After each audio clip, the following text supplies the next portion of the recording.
Entre finales del siglo XIX y principios del XX surgió un movimiento artístico-cultural que cambiaría la concepción del arte tal y como se había entendido hasta ese momento.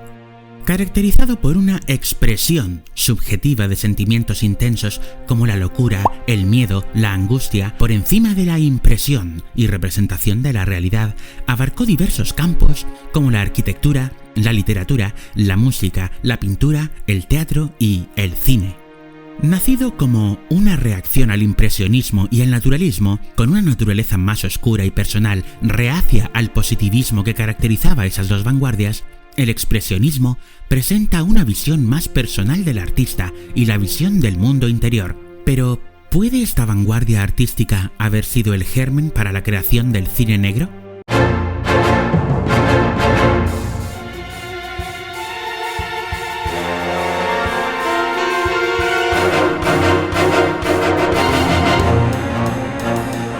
Hola muñecos. Mucho se ha hablado y escrito de la influencia del expresionismo alemán en el arte moderno. Varios géneros del arte se vieron influenciados por su estética y temática, siendo el cine de terror principalmente uno de los beneficiarios más evidentes de esta vanguardia. Tanto argumental como visualmente podemos apreciar directamente cómo el expresionismo tejió sus tentáculos en diversos géneros cinematográficos que se nutrieron de este movimiento, alterándolos a tal punto que, a día de hoy, incluso no podríamos entenderlos de la misma manera. Tras la aparición y estandarización de la fotografía entre mediados y finales del siglo XIX, muchos fueron los artistas que entendieron que el realismo en el arte podía carecer de su sentido inicial, lo que propició la aparición de movimientos artísticos que pretendían mostrar diferentes aspectos de la realidad y el ser humano que la fotografía con su brutal realismo podía dejar de lado. Con especial énfasis en la captura de los sentimientos, el expresionismo deja de lado la representación del mundo que nos rodea, del mundo exterior, para centrarse en el mundo interior, el mundo de las emociones, con una naturaleza subjetiva de la realidad en la que tanto el espectador como el creador se comunican mediante los sentimientos compartidos por los seres humanos de forma universal, donde priman los colores violentos y temáticas que aluden a la soledad, la miseria, lo morboso, la sexualidad y lo fantástico. El expresionismo se convirtió en el reflejo de la amargura imperante entre los círculos intelectuales de la Alemania anterior a la Primera Guerra Mundial, así como el período entre guerras, que buscaban nuevas dimensiones a la imaginación y una renovación de los lenguajes artísticos clásicos. Con ambientaciones de pesadilla, jugando con los decorados, las primeras obras del cine expresionista heredaron sus características visuales directamente del teatro, donde todos estos elementos ya se encontraban presentes a lo largo del surgimiento de esta vanguardia. Esa plasticidad teatral llevó a encontrarnos con elementos visuales tan rocambolescos como ciudades de fondo hechas en cartón, elementos de la vida cotidiana absolutamente deformados. En serio, esas sillas siempre me ha asustado. Esos elementos casi de vodevil, tan únicos, trajeron un elemento novedoso que, aunque el teatro puede replicarlos de diversas maneras, se ve mucho más potenciado dadas las virtudes únicas de una cámara. Vanguardias anteriores como el barroco introdujeron un elemento clave que fue vital en el cine y la fotografía relacionada con el expresionismo, con iluminaciones laterales que potenciaban un fuerte claroscuro, donde los elementos principales poseían una gran carga visual e iluminación, en absoluto contraste con los fondos en tinieblas que los rodeaban. Con ejemplos evidentes como el bodegón, también llamado naturaleza muerta, el expresionismo ya tenía su punto de partida. El gabinete del Dr. Caligari, dirigida por Robert Wiene, con un estilo sombrío, de ensoñación pesadillesca, donde priman las formas puntiagudas y retorcidas como manera de alejarse del realismo, dada la temática de la trama, esta película presenta el mejor ejemplo, tanto argumental como visual, del cine expresionista, presentando elementos estructurales básicos como la dualidad de la naturaleza humana y, por encima de todo, una visión subjetiva de la realidad. Adaptando de manera algo oculta la novela Drácula de Bram Stoker, Nosferatu de F.W. Murnau expone la historia de un vampiro en la ciudad. Dejando de lado las ambientaciones de campo y fogata, los castillos y los reinos, para mostrar la industrialización de las eras modernas como paisaje principal, bueno, muestra las dos realidades, igual que la novela de Stoker. Nosferatu. El director Fritz Lang, por otro lado, miraría al futuro para mostrar su presente. Metrópolis cuenta la historia de un mundo futuro lejano, fuertemente dividido por clases, en los que la tecnología y las megaconstrucciones pretenden olvidar la naturaleza humana en pro de un progreso que solo lo es para unos pocos. Ya a las puertas del nazismo, esta película mostraría elementos tan brutales como nuevas formas de rodar, con efectos especiales impecables que, incluso a día de hoy, resultan impresionantes. Sin embargo, ¿cómo es posible que me atreva a insinuar que estas películas, y sobre todo esta vanguardia artística, fueron los responsables de la aparición del cine noir estadounidense? Pues, precisamente, la Segunda Guerra Mundial.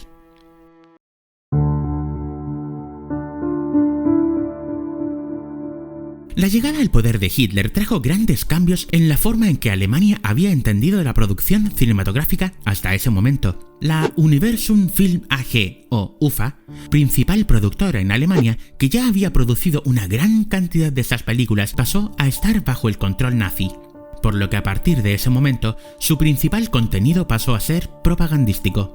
La introducción de Estados Unidos en la guerra propició la distribución del cine americano por todo el mundo, dejando al Tercer Reich en mal lugar, por lo que las películas de la UFA pasaron a tener un fuerte control político mediante presiones y amenazas, lo cual hizo que muchos artistas abandonaran Alemania y se trasladaran a Hollywood, donde muchos retomarían sus carreras.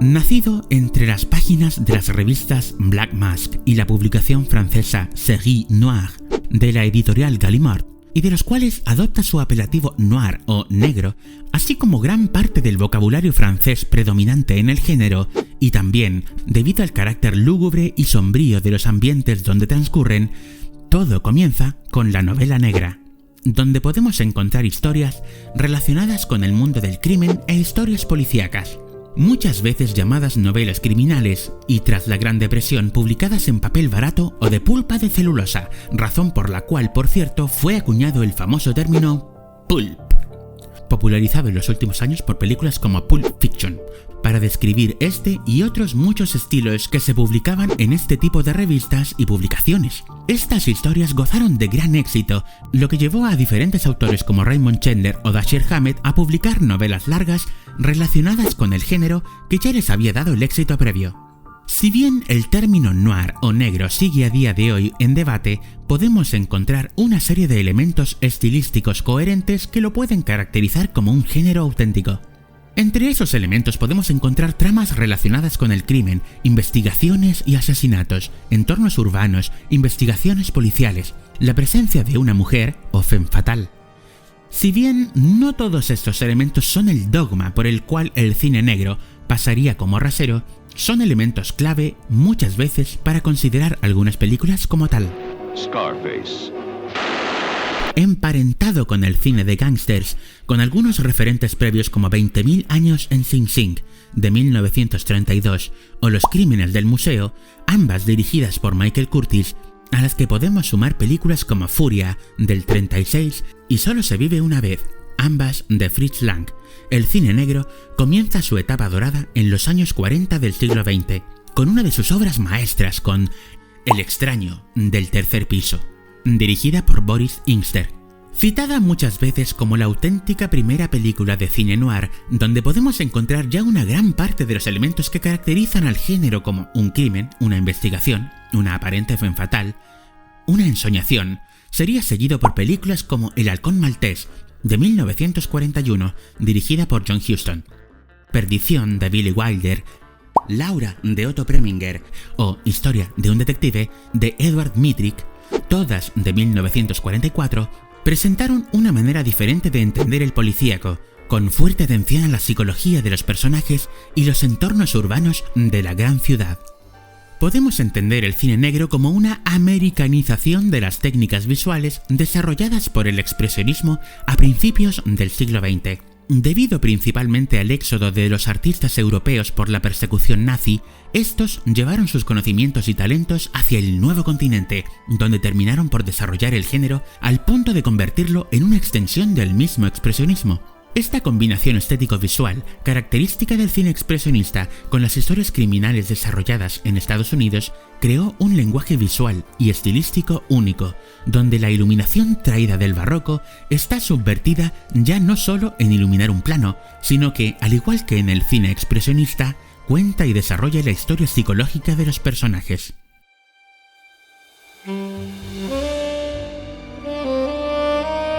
Y a eso debemos sumarle el exquisito uso del jazz para esas películas que, si bien tampoco era la norma, ese tipo de jazz suave, muchas veces conocido hoy en día como jazz noir, es probablemente uno de los elementos más importantes en los que las historias se aferran para ofrecer el estilo tan único que el cine negro destila en cada fotograma.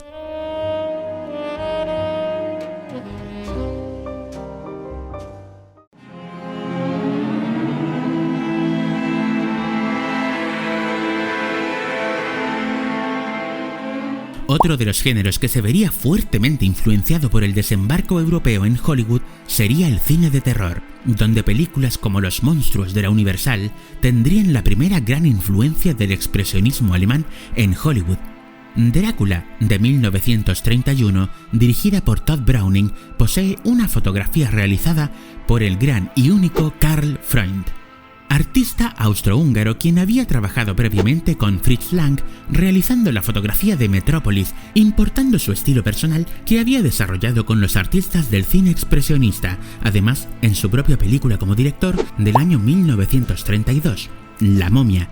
Karl Freund no solo sentó las bases del cine expresionista, trabajando en otras películas del género como El Golem de Paul Wegener, sino que la importó al cine de terror y posteriormente al cine negro, trabajando con John Huston en Cayo Largo. Karl Freund trabajó posteriormente en la televisión en directo, dirigiendo y produciendo en el innovador formato de televisión en vivo el show I Love Lucy. La industria cinematográfica, tal y como la conocemos, le debe muchísimo a este artista, pero es increíble lo poco conocido que se ha vuelto fuera del sector. Te lo debemos todo, Karl.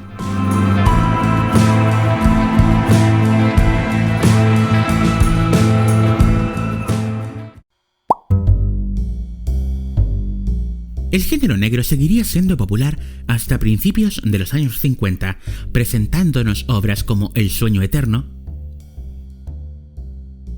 La Dalia azul, Extraños en un tren, Is your name Miriam? Right here. How did you... La jungla de asfalto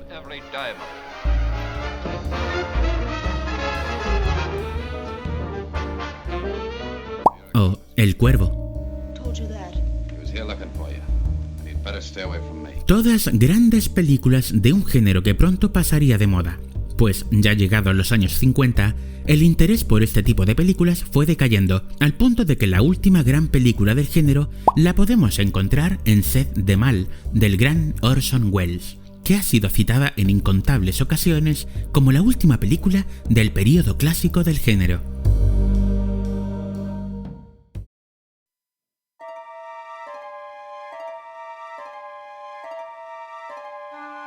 Tras su auge y caída, estos géneros influenciaron a muchos artistas que posteriormente referenciaron o crearon obras con evidentes inspiraciones en el género. Géneros como el cyberpunk son una muestra de cómo el cine noir influenció a muchas generaciones, compartiendo temáticas, ambientaciones o fotografía. El género, y sobre todo gracias a Ridley Scott y obras como Blade Runner, trajeron de regreso la oscuridad temática y visual que una vez fue mainstream y del que otros géneros como el policíaco nunca se han desprendido totalmente.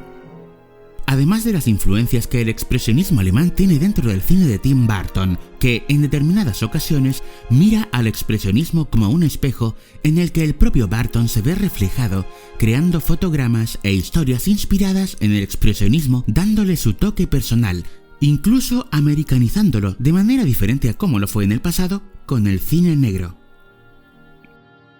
Un apunte final importante, por cierto.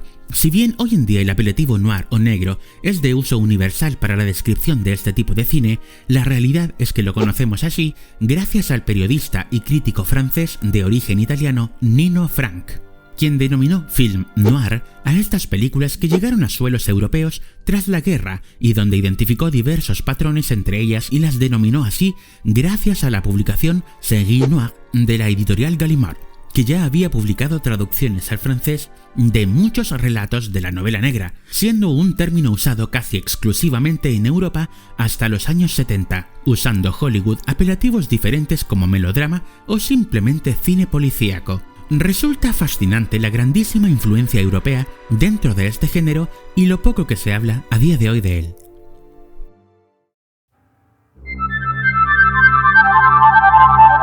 Esperad.